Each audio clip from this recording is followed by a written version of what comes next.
오늘 예배에 오신 모든 분들을 주님의 이름으로 환영하고 축복합니다. 한 주간 평안하셨나요? 네, 날씨가 많이 추워지면서 어느새 겨울이 우리 가까이 다가온 것 같아요. 벌써 12월 첫 주일이면서 또 교회력으로는 오늘이 새해 첫 주일이 되고 또 예수님을 기다리는 대림절 첫 주일이기도 합니다. 여기 앞에 보시면 대림절 초를 놓았는데 매주 하나씩 불이 켜지면서 주님을 기다리는 우리 마음도 점점 더 깊어지기를 소망합니다. 또 주님의 생명이 그 생명의 빛이 우리 교회와 또 여러분의 가정과 또 여러분의 이웃에게로 점점 더 환하게 밝게 비추어져 가기를 소망하고 축복합니다. 이제 곧 크리스마스잖아요. 네, 이상하게도 이 시기가 되면은 교회보다도 훨씬 더 빠르게 성탄 트리를 장식하는 곳들이 참 많이 있는 것을 보게 돼요. 바로 어디죠? 백화점, 네, 마트, 식당, 카페, 각종 학원들, 미용실, 운동시설도 사람들이 가는 거의 모든 곳이 트리로 장식돼 있어요. 제가 지난주에 일이 있어서 어딘가에 잠시 다녀왔는데 크리스마스 마켓이라는 그 임시 시설을 야외에 약 600평에 해놨더라고요. 너무나 예쁘게 해놨더라고요. 유럽에서는 그렇게 야외 그 시장을 연대요. 사람들이 거기 들어가 보려고 줄을 길게 서서 그 예약을 하려고 하고 있더라고요. 또 옆에 있는 성탄 트리를 봤더니 제가 보기에는 거의 20m쯤 돼 보이는데 그렇진 않을 것 같고 한 10m에서 15m 정도, 얼마나 예쁜지. 사람들이 진짜 날이 추웠거든요. 그런데도 거기에서 사진을 찍느라 여념이 없더라고요. 그리고 거기서 조금 떨어진 호수에는 반지 모양을 한 보석 광고가 눈에 띄었는데 불땡땡이라는 그 해외 브랜드의 그 뱀 모양을 한 반지 같은 모양이 호수 중앙 쪽에서 반짝반짝하고 있는 거예요. 한쪽에는 성탄 트리와 거기서 즐거워하는 사람들, 또 저쪽에는 사탄의 상징인 뱀으로 광고하는 그걸 보면서 아주 기묘하지 않습니까? 그걸 보면서 여기서 예수님은 어디 계실까? 어디에도 예수님은 보이지 않았어요. 성탄절은 사실은 예수님의 생일인데도 정작 예수님은 빠져 있고 자기들끼리 즐거워하는 모습만 남아 있고 또 상술로 사용하는 모습들. 또 어디 갔더니 메리 크리스마스가 아니라 메리 땡땡땡 마스에서 자기들 브랜드를 거기에다 넣은 거예요. 와, 그렇게 예수님 자리에다가 브랜드를 넣는 상술도 봤어요. 그리고 거기에서 커피를 마시는 사람들이 분위기에 취해 있는 모습들 제 머릿속에 지금도 남아 있습니다. 왜 사람들은 기독교 단체가 아닌데도 교회 안 다니면서도 12월이 되면 이렇게 트리를 장식하고 마음이 들뜰까요? 아마도 연말 분위기를 내기가 참 좋아서가 아닐까 생각이 들어요. 12월의 마지막 즈음에 있는 성탄절에 사랑하는 사람들과 선물을 주고받고 또 이제 앞으로의 새해를 이제 바라보는 데 있어서 성탄절만큼 시기적으로 좋은 기념일이 없잖아요. 또 해마다 성탄절이 되면 품절되는 게 있죠. 바로 케이크입니다. 제가 생일이 성탄절 이브예요. 그래서 그 시즌에 생일 케이크를 구하는 것이 굉장히 어렵다는 것을 최근에 알게 됐어요. 또 생일이니까 누가 저에게 밥을 사주겠다고 이제 좋은데 예약하려고 하면은 예약은 꽉 차 있든지 아니면 아예 예약을 받지 않아요. 너무나 많으니까 사람이. 그래서 정작 생일인 사람은 밥을 사 먹기도 어렵고 케이크를 구하기도 어려운 현실이에요. 어차피 저는 어릴 때부터 교회에만 있었기 때문에 크게 상관은 없었지만 그러면서 이제 성탄절 이브가 생일이다 보니까 예수님의 마음을 더 생각하게 되죠. 사람들이 서로 즐거워하고 파티하면서 기분을 내는 크리스마스 속에서 정작 성탄의 주인이신 예수님은 어떤 기분이실지를 생각하게 됩니다. 지금까지 여러분에게 성탄절은 누구의 기분을 즐겁게 하는 날이었습니까? 우리 로고스 가족들은 남들처럼 분위기 좀 내보는 성탄절이 아니라 예수님을 기다리는, 기뻐하는 성탄절 됐으면 좋겠습니다. 특히 오늘 말씀을 통해서 내가 기다리는 예수님이 어떤 분이시고 나는 정말 예수님을 기다리고 있는지, 그렇다면 왜 기다리는지를 돌아보는 시간이 되면 좋겠습니다. 오늘 이사야 64장은 이스라엘이 바벨론 포로기를 보낼 때를 염두에 두고 쓰여진 예언서예요. 이사야는 분열왕국 시기에 남유다에서 활동한 선지자였는데 이사야가 활동할 당시에는 아직 남유다가 멸망하지 않았을 때 즉 아직 바벨론 포로가 아니었을 때입니다. 그런데 이사야는 하나님의 계시로 이제 수백 년 후의 앞날을 예언하는 말씀을 이렇게 기록하는데, 바벨론 제국이 남유다를 삼키고 백성들을 포로로 끌고 간 후에 포로된 땅에서 백성들이 하나님을 기다리며 슬픔의 찬송을 부를 것을 이렇게 기록하고 있는 거예요. 수백 년 후의 일이죠. 1절입니다. 원하건대 주는 하늘을 가르고 강림하시고 주 앞에서 산들이 진동하기를, 불이 섭을 사르며 불이 물을 끓임 같게 하사 주의 원수들이 주의 이름을 알게 하시며 이방 나라들로 주 앞에서 떨게 하옵소서. 자, 맨 처음에 시작되는 단어가 뭡니까? 원하건대. 무엇을 원하는가라는 질문 앞에 설 때 여러분이 가장 간절히 원하는 것은 무엇입니까? 이사야는 바벨론 포로가 될 남유다 백성들이 그날에 바랄 한 가지가 바로 주는 하늘을 가르고 강림하시고 이것이라고 노래하고 있어요. 주께서 하늘을 가르고, 즉 마치 커튼을 싹 걷어내듯이 하나님께서 하늘을 걷어내시고 강림하시면 그때 산들이 진동할 거라고 노래합니다. 산이 진동한다는 것은 상상해 보셨습니까? 땅이 흔들리는 지진과 같은 현상을 동반하겠죠. 산사태가 나는 것일 수도 있고, 즉 영원히 흔들리지 않을 것만 같은 것이 흔들리고 무너지는 것이에요. 저기 커튼을 걷으면 북한산이 너무나 아름답게 펼쳐져 있잖아요. 견고하잖아요. 그 산이 무너진다고 한번 상상해 보십시오. 모든 것이 끝나는 그날이 하나님이 하늘을 가리고 강림하시는 날이라는 거예요. 그런데 바로 그날을 이사야는, 그리고 바벨론 포로로 끌려간 남유다 백성들은 간절히 기다리게 될 거라는 말씀이에요. 그날에 산이 진동하여 모든 것이 사라질 때의 결과는 어떻습니까? 불이 섭을 사르며 불이 물을 끓임 같게 하사 주의 원수들이 주의 이름을 알게 하시며 이방 나라들로 주 앞에서 떨게 하옵소서.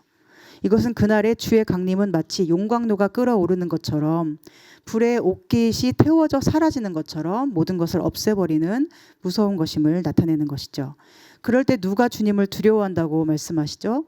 이방 나라들이 주 앞에서 두려워 떨게 되고 주의 원수들은 주의 이름을 알게 되리라. 저는 여기서 여러분에게 질문을 드리기 원합니다. 여러분은 오늘 주께서 하늘을 가리고 강림하시기를 기다리시나요? 지금 당장 강림하시기를 기다리시나요? 좀 생각을 해보셔야 될 것 같나요? 여러분은 산들이 진동하고 불이 물을 끓임같이 모든 것을 다 불살라서 사라지게 하는 그날을 정말 원하십니까? 여러분에게 하나님은 모든 원수를 멸하시고 이방 나라를 두려워 떨게 만드는 능력과 권능의 주님으로 인식이 되고 있나요? 저는 대림절에 주님을 기다리면서 스스로에게 질문을 해봤어요. 너 정말 주님을 기다리니? 여러분은 어떠세요? 너 정말 주님을 기다리니? 이 질문 앞에 여러분은 뭐라고 대답을 하시겠습니까? 많은 그리스도인들이 주님을 기다려야 함에도 불구하고 안 기다린 것 같아요. 만약에 그리스도인들이 정말로 주님을 간절히 기다리잖아요. 그리고 남들이 보기에도 저 사람들은 주님을 너무나 기다리는 것 같아 이렇게 보이면 기독교는 아마도 엄청난 힘을 가질 것입니다. 파워가 있을 거예요. 여러분, 하늘에 아무것도 없어도 세 사람만 하늘을 딱 쳐다보면 지나가는 사람들이 같이 하늘을 쳐다보죠. 왜? 하늘에 뭐가 있지? 우리 그리스도인들이 주님을 그렇게 기다리면 주님을 믿지 않는 자들이 저 사람들은 왜 하늘을 바라볼까 하고 궁금할 텐데, 우리 주변을 바라볼 때 주님을 기다리는 사람들이 별로 없는 것 같아 이런 느낌을 떨쳐버릴 수가 없는 것이 현실이잖아요. 아무도 주님을 안 기다리는 것처럼 보일 때가 많습니다. 여러분은 주님을 기다리십니까? 정말로 주님이 강림하시기를 원하십니까? 원하건대 주는 하늘을 가르고 강림하시고, 지금 당장 와달라는 고백이 우리에게 있습니까? 왜 기다리지 않을까 생각해 봤어요. 하나의 이유는 너무 오랫동안 지연된 재림이기 때문이죠. 2000년이 넘게 오시지 않으셨어요. 얼마 후에 오겠다 하셔놓고 2000년 넘게 안 오셨잖아요. 그런데 그동안에 어떤 일이 있었나요? 주님을 믿는다고 고백한 사람들은 얼마나 많은 수모와 핍박을 당했습니까? 사자밥이 되기도 하고 몸이 찢겨 죽고 몸이 그 불에 산채로 화형을 당하고 믿는다는 이유로 여러 손해를 감수하기도 해야 됐고, 주의 뜻대로 선택한 것 때문에 못난이 소리도 많이 들어야 됐을 것이고 너무나도 억울하고 분한 인생을 살았던 수많은 그리스도인들이 있어요. 그런데도 주님은 그 모든 순간에 그들이 억울하고 죽겠고 눈물 흘리는 순간에 하늘을 가리고 강림하시지 않았거든요. 그냥 그들이 죽도록 내버려 두셨잖아요. 그냥 모든 손해를 감수하게 하셨고 억울한 채로 한이 쌓여서 죽게 하셨어요. 끝까지 주님만을 바라보면서 기다리면서 그렇게 그들이 죽어갔어요. 그러니 오늘 우리가 주님을 어떻게 기다릴 수 있겠습니까? 이 기다림이 한이 없고 세월은 계속 흘러가고 육신은 계속 늙어가고 있어요. 우리가 이 땅에서 호흡이 끝나는 날까지 주님이 정말 오실지 우리는 알 수가 없어요. 예전에 1999년에서 2000년으로 넘어갈 때 밀레니엄이라고 해서 사람들이 굉장히 들썩들썩 했잖아요. 뭔가 정말로 종말이 올 것 같기도 하고 그래서 지금까지 노력한 것이 다 수포로 돌아가거나 아니면 모든 것이 다 소멸된 후에 완전히 새롭게 시작할 수 있을 것 같은 환상을 품기도 하는 그런 시절이 있었어요. 그래서 빚더미에 앉은 사람들은 그 빚이 컴퓨터 오작동으로 다 사라져버리기를 원했을 것이에요. 그리고 아무리 노력해도 실패하던 사람들은 세상이 이대로 끝나기를 원했을지도 몰라요. 그러나 그때에도 아무 일이 일어나지 않았죠. 그러니 주님이 오셔서 모든 것이 끝나는 종말을 기다리는 사람들이 점점 사라져가요. 바보가 되기 싫기 때문이고 기다리다가 지쳐버렸기 때문입니다. 그래서 많은 그리스도인들의 소망도 세상 사람들과 똑같은 것이 되어가지요. 오 주여 언제 오십니까? 라는 기도를 해야 되는데 집을 언제 장만할 수 있습니까? 어떻게 더 즐겁고 행복할 수 있습니까? 어떻게 우리 이름이 높아질 수 있습니까? 이런 것이 유일한 소망이 되어가고 있는 것이죠. 기다리지 않는 이유가 또 있어요. 그것은 주님이 오시는 것보다 안 오시는 것이 더 좋다고 생각하기 때문이에요. 지금 이사야가 예언하는 상황은 바벨론 포로로 끌려간 매우 고통스러운 현실이죠. 포로로 산다는 것은 자유가 박탈당하는 뜻이고 스스로 아무것도 자유롭게 할 수 없음을 의미해요. 짐승만도 못한 취급을 받고 또 나라를 잃은 서름으로 땅이 없는 서름으로 또 왕이 없는 백성으로 아무도 보호해주지 않는 처절한 삶을 계속 살아가야 돼요. 그러니까 그들은 오직 이 모든 일을 해결할 수 있는 하나님만을 기다려야 하죠.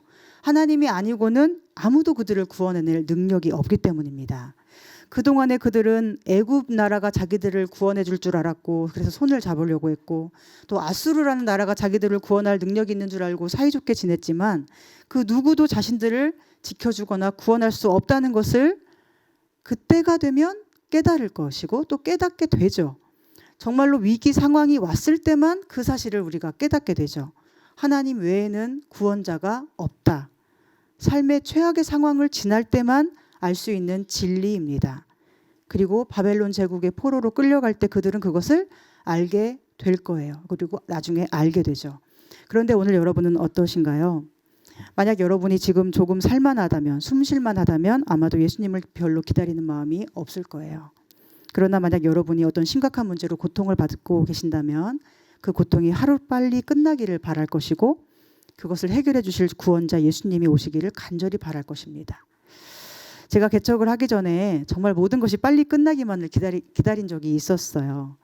사는 것이 아무런 재미가 없었고 얼굴에 웃음기도 하나도 없었고 그저 하나님 말씀의 힘으로 정말 하나님이 새벽마다 부어주시는 그 은혜 때문에 겨우겨우 하루하루 살 때가 있었어요. 매일 교회에 있는데도 늘 사람들이 저를 정죄하고 악하게 대하면 매일 아침은 지옥이에요. 그리고 매일 밤에는 가슴이 두근거려서 잠을 못 이룰 때도 많이 있었습니다. 지금 돌아보면은 그게 약간 우울 증상인 것 같기도 하고 또 공황장애 증상 같기도 해요. 저는 나는 목사야. 나는 우울증에 걸리지 않아. 이렇게 마음을 다잡으면서 주님께 기도함으로 하루하루를 버텨냈는데 그때는 정말 주님이 빨리 오늘 오시면 좋겠다. 늘 그런 생각을 하고 그렇게 기도하며 살았던 것 같습니다. 지금 이렇게 개척을 하고 작게나마 공간을 확보하고 또 하나님의 일하심을 계속 보면서 하나님이 보내주신 소중한 여러분과 함께 예배를 드리고 있잖아요. 그러니까 완전한 절망이었다가 작은 소망이 생겨난 거잖아요. 그러니까 예전처럼 오늘 당장 오시면 좋겠다는 생각이 안 들더라고요. 좀 더 뭔가 잘 된 후에 뭔가 열매가 있은 후에 오시면 좋을 것 같지 않겠어요? 실제로 제 마음의 소원은 정말로 주님께 충성하다가 마지막 날을 기쁘게 맞이하고 싶은 소망이 있습니다. 왜냐하면 하나님께 쓰임받는다는 것이 너무나 고귀한 일이기 때문이에요. 그동안에 늘 목사로 사역하면서도 너무나 부족했고 돌아보면 너무나 부끄러웠기 때문에 이제라도 사도 바울처럼 주님만을 위해 살고 싶은 그런 소망이 제 안에 있어요. 지지난주에 교회에 있었는데 갑자기 화재 경보가 토요일이었어요. 어제가 아니라 그 전주에 화재 경보가 울리면서 화재가 발생했으니 밖으로 대피하라는 방송이 나오는 거예요. 간혹 뭔가가 잘못 눌려서 그럴 때도 있으니까 이제 기다리잖아요, 우리가 안 움직이고. 그런데 계속 울리는 거예요. 그래서 어떻게 해야 됩니까? 그때는 정말로 모든 걸 다 내려놓고 계단을 통해 1층으로 빠르게 뛰어갔습니다. 그 짧은 순간에도 그렇게 힘겹게 쌓아 올린 모든 것이 단번에 불타 사라질 수 있구나 하면서 계속 화재 경보를 들으면서 뛰어 내려갔던 기억이 나요. 알고 보니까 다행히 이 밑에 4층에서 공사하다가 뭔가 잘못 건드려서 그런 것이라고 확인을 하고 다시 올라올 수 있었는데요. 이렇게 언제든지 우리가 모든 걸 내려놓고 떠나야 된다는 것을 알면 우리는 오늘 당장이라도 예수님이 와주시기를 매 순간 간절히 기다릴 것입니다. 그러나 우리는 여전히 모든 것을 내려놓지 못했기 때문에 예수님을 기다리지 않습니다. 우리가 힘겹게 이루어 놓은 것이 조금이라도 더 잘 되기를 바라기 때문에 예수님을 기다리지 않아요. 주님의 강림은 우리 모든 것을 아주 끝나게 하는 무서운 것처럼 느껴지기 때문이죠. 그러나 사실은 주님이 오시지 않는 것이 절망인데 말입니다. 주님이 오시지 않아도 괜찮다 여기는 마음 상태가 이미 절망인데도 그것을 모르고 살고 있는 것입니다. 오늘 말씀에서 주님의 강림은 어떻게 소개되고 있습니까? 3절입니다. 주께서 강림하사 우리가 생각하지 못한 두려운 일을 행하시던 그때에 산들이 주 앞에서 진동하였사오니 주 외에는 자기를 앙망하는 자를 위하여 이런 일을 행한 신을 옛부터 들은 자도 없고 귀로 들은 자도 없고 눈으로 본 자도 없었나이다. 아멘. 여기서 말하는 그때란 시내산에서 하나님이 강림하시던 때예요. 모세와 함께 애굽의 포로 생활을 청산하고 광야로 나간 이스라엘 백성들 앞에서 하나님께서 친히 강림하여 구름 가운데 임하신 그때입니다. 그런데 그때 이스라엘은 어떤 지경이었죠? 노예 생활을 너무나 오랫동안 해와서 대대로 400년 넘게 해와서 스스로 자발적으로는 선택할 수 있는 것도 없고 생각할 수 있는 것도 없어요. 자기 스스로는 아무것도 할 수 없고 그들이 가장 잘하는 일이라고는 나타나 있는 상황만 보면서 부정적으로 생각하고 또 누군가에게 원망을 쏟아놓는 것이었죠. 자산도 없고 자원도 없고 기댈 곳도 없고 아무것도 없어요. 애굽에서 400년 넘게 노예로 살다 보니까 우상 숭배도 또 너무나 자연스러운 일이 되어버렸어요. 그런 이스라엘 백성들에게 하나님이 나타나셔서 그들을 괴롭히는 자들이 어떻게 되는지를 보여주시잖아요. 어떻게 됐죠? 홍해를 가르시고 한 명도 빠짐없이 다 건널 수 있게 하시고 뒤쫓는 군대를 수장시키시고 이스라엘의 광야 생활을 내내 지키시고 인도하여 주시죠. 그 모습을 보는 이웃 나라들이 두려워 떨게 되고 그들을 핍박하던 애굽 사람들은 하나님의 두려우신 이름을 알게 되고 즉 오늘 말씀처럼 주의 원수들이 주의 이름을 알았고 이방 나라가 주 앞에서 떨었습니다. 이스라엘의 원수는 곧 하나님의 원수였고 하나님은 자기 백성을 그렇게 지켜주셨어요. 하나님의 강림은 하나님의 백성에게 이런 것이죠. 이사야는 이런 역사적 사실을 하나님께 말씀드리면서 하나님 외에는 이런 일을 행하는 신이 없습니다. 주와 같은 신은 없습니다. 이렇게 고백합니다. 그래서 주님이 오시기를 기다립니다. 주님이 오시면 나의 좋은 시절이 끝나는 것이 아니라 고통의 시절이 끝나기 때문에 주님을 기다린다는 거예요. 주님이 오시면 나의 노력이 헛수고가 되는 것이 아니라 악한 자들의 노력이 헛수고가 되기 때문에 주님을 기다린다는 것입니다. 그런데 시내산에서 하나님이 강림하실 때 이스라엘이 대단한 민족이어서 강림하셨습니까? 그렇지 않죠. 그들은 그저 하나님의 선택으로 하나님 백성이 되었고 노예 생활도 하나님의 구원하심으로 청산할 수 있었어요. 400년을 기다리면서도 지켜냈던 하나님 믿는 신앙심 그 하나로 하나님은 그들을 긍휼히 여기셨습니다. 그들이 부르짖었기 때문에 들어주셨고 학대받았기 때문에 긍휼히 여겨주셨어요. 그들이 약했기 때문에 긍휼히 여김을 받았어요. 그들이 하나님이 아니면 살 수 없는 자들이었기 때문에 하나님이 그들 곁으로 와주신 것입니다. 40세의 모세가 애굽인을 쳐 죽이고 미디안으로 도피했을 때 모든 것은 이스라엘에게서 다 끝나는 것 같았을 거예요. 정말 이스라엘은 버려진 것 같죠? 그러나 하나님이 때가 됐을 때 80세의 모세를 다시 애굽에 보내셔서 이스라엘을 구원해 내십니다. 모든 것이 끝났다 여겨지는 절망의 순간에도 하나님은 일하시는 분이라는 것을, 그렇게 꿈쩍도 안 할 것 같은 애굽과 같은 산을 진동하게 하실 수 있는 분이 하나님이심을 모세를 통하여 보여주신 것입니다. 이사야는 왜 이것을 떠올렸을까요? 이제 바벨론의 포로로 끌려가서 모든 것이 끊어지는 절망스러운 상황이 올 텐데, 그때는 이전에 강림하셔서 산들을 진동케 하셨던 하나님을 기억하라는 것입니다. 그분을 바라고 그분께 간구하라는 것입니다. 오늘 우리는 바벨론 포로 시절이라고 스스로 여길 수도 있고 아니라고 느낄 수도 있어요. 우리 개개인의 생활이 바벨론 포로기처럼 억압당하고 매일이 지옥처럼 느껴질 수 있습니다. 반대로 매일이 그냥 평온하고 안전하게 느껴질 수도 있어요. 그러나 아직 주님이 오시지 않은 이 상태가 우리에게 바벨론 포로기가 맞다면, 그래서 산들이 진동할 일이 없을 것 같고 산들은 여전히 우리를 이리저리 끌고 다니며 포로 취급을 하고 있다면 우리는 어떻게 해야겠습니까? 그때는 이사야가 예언한 이 말씀처럼 하나님을 기다려야 되죠. 주께서 하늘을 가리고 강림하시면 산들이 진동하며 원수들이 주 앞에서 떨게 된다는 것을 우리는 기억해야 합니다. 그리고 그분이 우리의 기도를 들으신다는 것을 기억해야 합니다. 우리가 잘나서 자격 있어서가 아니라 주님의 은혜를 기다리는 것이고 주님의 긍휼을 구하는 것입니다. 주님은 세상의 신과 다른 분이시고 그분을 사랑하고 간절히 기다리는 자를 구원하시는 분이기 때문이에요.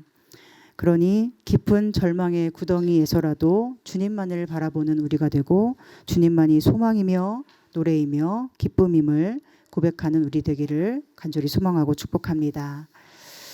앞에서 우리가 주님의 강림을 기다리지 않는 두 가지 이유를 생각해 봤는데요. 세 번째 이유가 더 있습니다. 그것이 무엇일까요? 그것은 주님 앞에서 우리가 기쁨이 되지 못한다는 두려움 때문이에요. 여러분 한번 생각해 보세요. 주님이 여러분을 기뻐하실까요? 안 기뻐하실까요? 너무 자동적으로 대답하지 마시고 기뻐하실까요? 안 기뻐하실까요? 네. 믿음으로 대답하셨죠. 5절에 보면 주께서 선대하시는 자에 대한 이사야의 고백이 이렇습니다. 기쁘게 공의를 행하는 자, 주의 길에 서 있는 자, 그 길에서 주를 기억하는 자.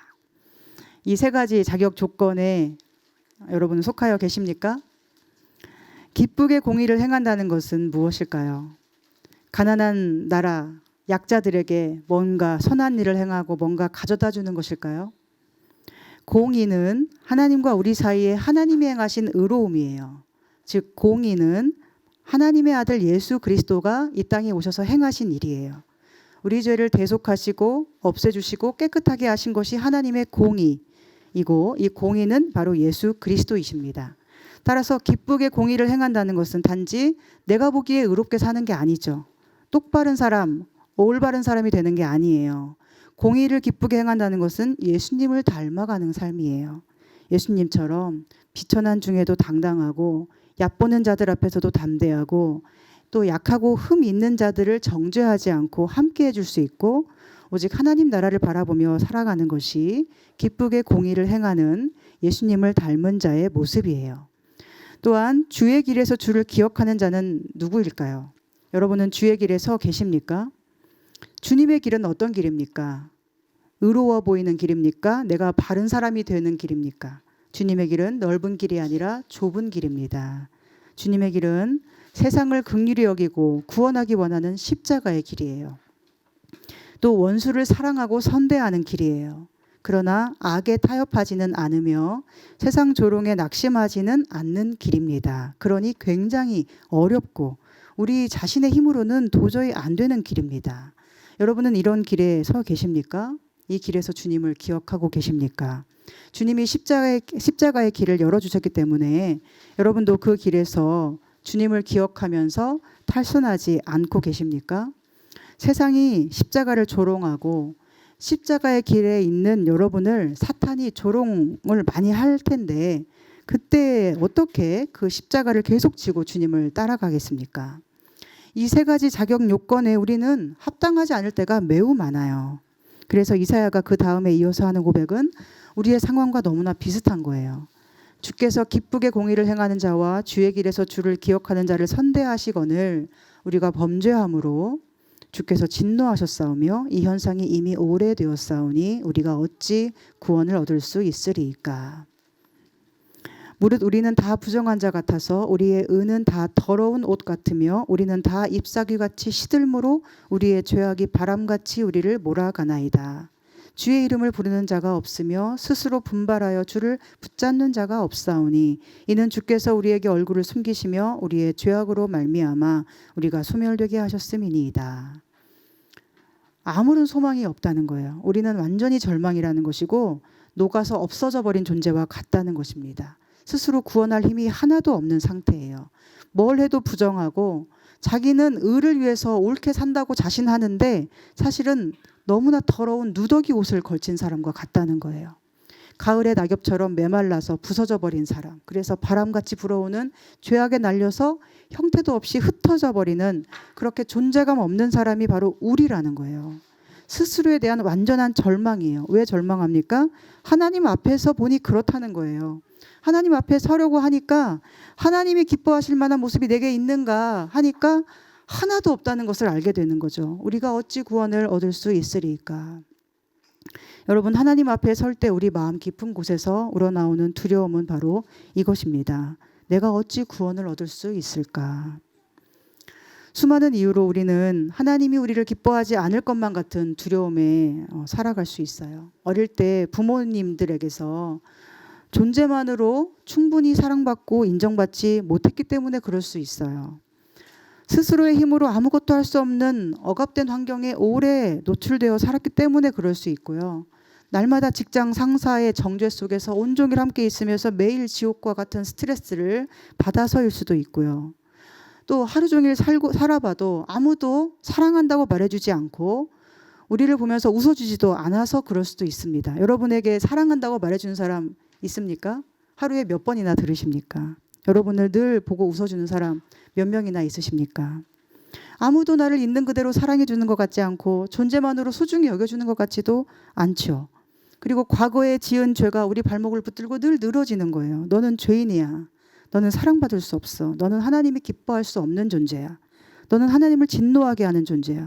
너는 용서받을 수 없고 구원받을 수 없어. 늘 사탄이 우리에게 유혹하는 거죠. 그리고 하루하루 이 바벨론 땅과 같은 세상에서 포로처럼 대우를 받으며 살아가고 있는데 우리를 하나님이 기뻐한다고 어떻게 생각할 수 있겠어요? 여러 가지 하나님이 우리를 기뻐하지 않는다고 생각할 만한 이유가 우리 속에 있습니다. 그래서 하나님 앞에 서면 우리는 절망할 수밖에 없고 두려울 수밖에 없는 거예요. 그런데 하나님이 우리를 기뻐하지 않는다면 우리는 과연 어떻게 살아야 할까요? 살아갈 힘과 소망이 어디에서 나오겠습니까?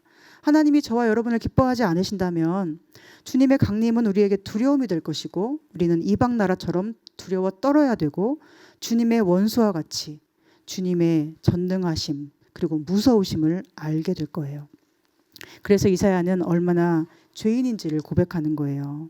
그리고 이것은 하나님 앞에 정말로 바르게 서 있을 때 우리가 직면해야 되는 우리 죄악의 현실이기도 합니다. 내가 구원을 받을 수 있을까? 하나님이 이런 나를 정말 구원하실까? 나를 정말 하나님이 기뻐하실까? 그러나 이사야는 바로 그 절망적인 순간에 우리가 해야 할 한 가지 행동을 가르쳐줘요. 8절입니다.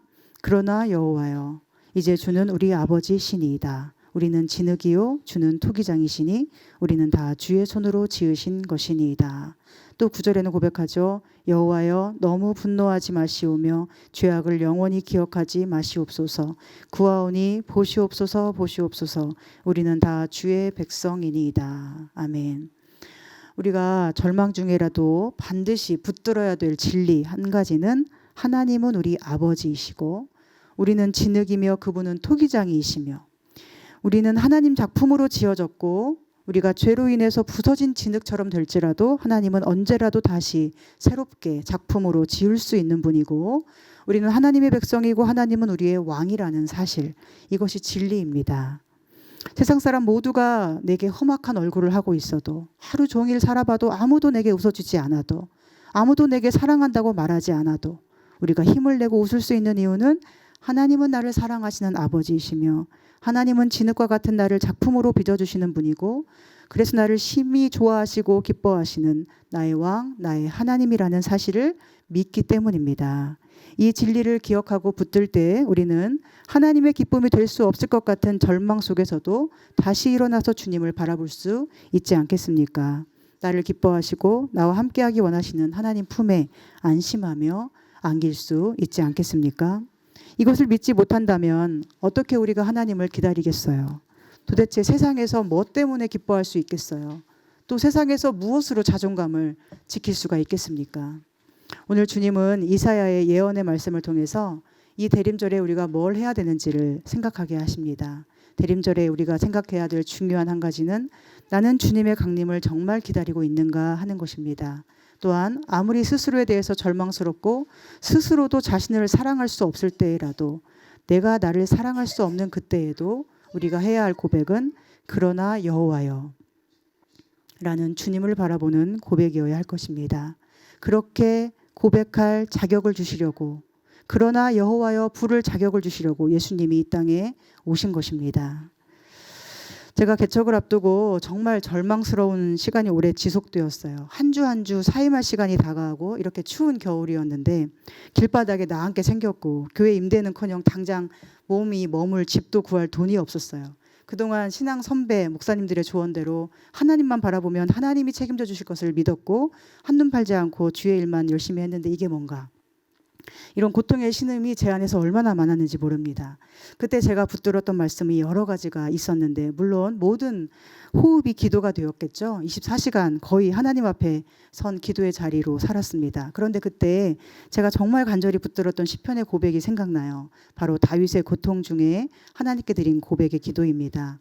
사람들에게 쫓김받고 자기 몸을 피할 곳이 없고 환난 중에 갇혀있는 느낌을 받고 일생이 슬픔뿐인 것 같고 모든 세월을 탄식으로 보내는 것 같고 뼈가 쇠하는 고통을 당하고 친구와 이웃에게 심히 조롱을 당하고 사람들에게서 잊혀진 바가 되고 이미 죽은 자처럼 깨진 그릇처럼 되어버렸고 모든 사람이 사방에서 자기를 비방하고 자기 생명을 빼앗을 자들이 진을 친 것 같을 때에, 그때 다윗이 고백한 시편 31편 14절 말씀입니다. 여호와여 그러하여도 나는 주께 의지하고 말하기를 주는 내 하나님이시라 하였나이다. 나의 앞날이 주의 손에 있사오니 내 원수들과 나를 핍박하는 자들의 손에서 나를 건져주소서. 주의 얼굴을 주의 종에게 비추시고 주의 사랑하심으로 나를 구원하소서. 아멘. 사랑하는 여러분, 오늘 우리가 주님의 길에서 십자가를 지고 예수님을 따라가는 삶 가운데 정말로 붙들어야 될 한 가지는 하나님이 나를 향해 웃어주시는 모습입니다. 모두가 나를 비웃고 싫어하고 얼굴 돌리고 찡그려도 하나님이 나를 향해 웃어주심을 본다면 우리는 어떤 환난 속에서도 일어날 수 있을 것입니다.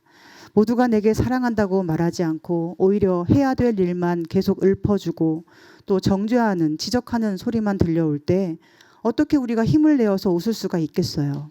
그때 하나님이 우리를 향해 웃어주시고 내가 너를 사랑한다 하시는 그 한마디 말씀을 들을 때에 우리는 일어날 힘을 얻을 수 있지 않겠습니까?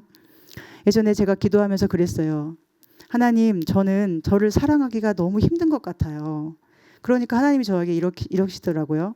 네가 너를 사랑하려고 하지 말고 내가 너를 사랑함을 그냥 믿어. 그러면 돼. 때로 우리는 나도 나를 사랑할 수 없고 아무도 사랑해 주지 않을 것 같을 때, 그래서 마음에 힘이 없을 때 주님의 사랑을 기억하기를 소망합니다. 주님이 우리 아버지이시고 토기장이 되시고 우리를 작품으로 만드시고 보시기에 심히 기뻐하시고 우리를 끝까지 보호하시고 인도하시는 왕이 되심을 꼭 기억할 수 있기를 바랍니다. 그리고 때로 주저앉아 아무것도 할 수 없을 때에도 우리 입술로는 여호와여 그러하여도 그러나 여호와여 부를 수 있기를 소망합니다. 우리의 마음으로 간절히 주님을 그렇게 부를 수 있기를 소망합니다. 우리가 그렇게 부를 수 있게 하시려고 예수님이 이 땅에 오셨어요. 하나님의 아들이 우리를 구하시려고, 하나님의 기쁨이 되게 하시려고 오셨습니다. 우리가 기분 좀 내라고 성탄절에 오신 게 아니라 우리가 하나님이 아니면 포로와 같은 사람임을 깨닫고 돌아오라고, 하나님이 아니면 뭘 해도 절망뿐인 인생임을 알고 하나님을 기다리라고 예수님이 우리에게 와주신 것입니다. 그래서 대림절과 성탄절은 예수님을 기다리는 동시에 우리가 하나님의 기쁨이라는 것을 기억하는 절기가 되어야 할 것입니다. 나를 사랑하시는 주님이 오신 성탄절을 기쁨으로 기다리고 나를 기뻐하시는 하나님의 얼굴을 날마다 배움는 말씀 묵상으로 이 대림절을 귀하게 보내야 하겠습니다. 저는 지난주에 참 감사한 일들이 많았습니다. 사실은 제가 지난 2주 동안에 치과에서 수술을 받아서 잇몸이 많이 붓고 아팠어요. 사실 지금도 조금 아픕니다. 치과 문제 때문에 몸도 힘들고 마음도 힘들었어요. 또 매주 설교 부담은 있는데 이번 주에 아무리 묵상을 해도 하나님이 번뜩이는 생각을 주지 않으셔서 마음이 참 부담스러웠어요. 또 아무리 준비를 열심히 한다고 해도 이 설교가 공중에 흩어지는 것은 아닌가 느껴질 때도 있었거든요. 그런데 하루는 어떤 분이 교회에 혹시 크리스마스 꽃이 있느냐면서 화분을 가져오시겠다고 하는 거예요. 그래서 갑자기 그분을 만나서 화분을 받았습니다. 제가 미처 생각하지도 못한 성탄에 어울리는 빨간색 꽃이었어요. 그리고 또 교회에서 보니까 강단 장식에 뭔가 변화가 있는 거예요. 지금 이렇게 보이지만 이번 주 중에 여러 번 바뀐 거예요, 이게. 또 보니까 빨간 방석이 원래는 세탁을 해오셔서 그냥 놔뒀는데 다 끼워져 있는 거예요. 마치 우렁각 씨가 다녀간 것처럼 누군가 내가 없을 때 이렇게 교회를 사랑하고 가셨구나. 갑자기 마음이 뭉클해지더라고요. 그리고 생각했어요. 그러나 여호와여 라고 하는 게 맞구나. 여호와여 그러하여도 라고 하는 게 맞구나. 내 생각으로는 아무 일이 일어나지 않는 것처럼 보일지라도 하나님께서 이렇게 뒤에서 누군가의 마음을 통해 믿음을 통해 나를 사랑하시는구나. 하나님이 이렇게 우리 교회를 사랑하시고 일하시는구나 하면서 감사했습니다. 저는 하나님의 살아계심을 볼 때 가장 기쁘고 하나님의 일하심을 느낄 때 가장 기뻐요. 여러분도 그러신가요? 그래서 이 작은 섬김의 손길들이 기쁜 것이고 하나님의 사랑처럼 저에게 다가옵니다. 그리고 바라기는 이번 성탄절을 기다리면서 하나님의 선물이 되고 싶었어요. 누군가에게 하나님의 선물이, 하나님의 웃음이 되어주고 또 많이 사랑해주고 싶다는 소망을 가지게 됐습니다. 우리 교회 이 이쁜 사랑둥이들이 저에게 늘 웃어주거든요. 우리 또 아가들처럼 서로에게 웃음으로 하나님의 선물이 되는 대림절을 보냈으면 좋겠습니다. 사랑하는 여러분, 이 대림절에 절망스러운 우리를 하나님의 사랑과 기쁨이 되게 하신 예수님을 기뻐하며 기다리기를 원합니다. 우리 아버지가 되시고 토기장이 되시고 왕이 되시는 주님의 재림을 더 간절히 기다리기를 원합니다. 무엇보다도 우리는 내가 항상 주님의 기쁨이라는 것을 믿고 오늘 당장 이 시간에 주님이 오셔도 나를 가장 사랑하시는 주님 품에 안기는 것이기 때문에 가장 크게 그 재림을 기뻐할 수 있는 믿음으로 살 수 있기를 간절히 소망하고 축복합니다. 기도하겠습니다. 하나님, 저희 자신을 볼 때 저희는 아무런 소망이 없고 오직 절망뿐임을 고백해야 하지만 그러나 여호와여 라고 고백할 수 있도록 예수님이 이 땅에 와주심을 감사드립니다. 저희 스스로의 의로움은 다 누더기와 같을지라도 우리 주님의 존귀하신 보혈의 능력으로 저희가 하나님의 기쁨이 되었사오니 이제 하나님을 기다리며 모든 순간에 기쁨으로 십자가의 길을 걷게 하여 주시옵소서. 주님을 기다리는 매일 그 매 순간이 사랑하는 아버지의 품에 안기는 시간이 되고 주님의 기쁨으로 살아가는 소중한 순간들이 되게 하여 주시옵소서. 예수님의 이름으로 기도합니다. 아멘. 네, 이제 말씀 예비 로고스 교회 비전을 함께 나누겠습니다. 주보를 참고해 주시면 감사하겠습니다. 말씀 예비 로고스 교회에 오신 모든 분들을 마음 다해 환영하며 축복합니다. 교회 첫걸음에 함께 하시는 모든 분들께 감사와 사랑을 드립니다. 그리고 오늘 처음 나오신 분 누미 할아버지시죠? 네, 만나서 반갑고 네, 사랑하고 축복합니다.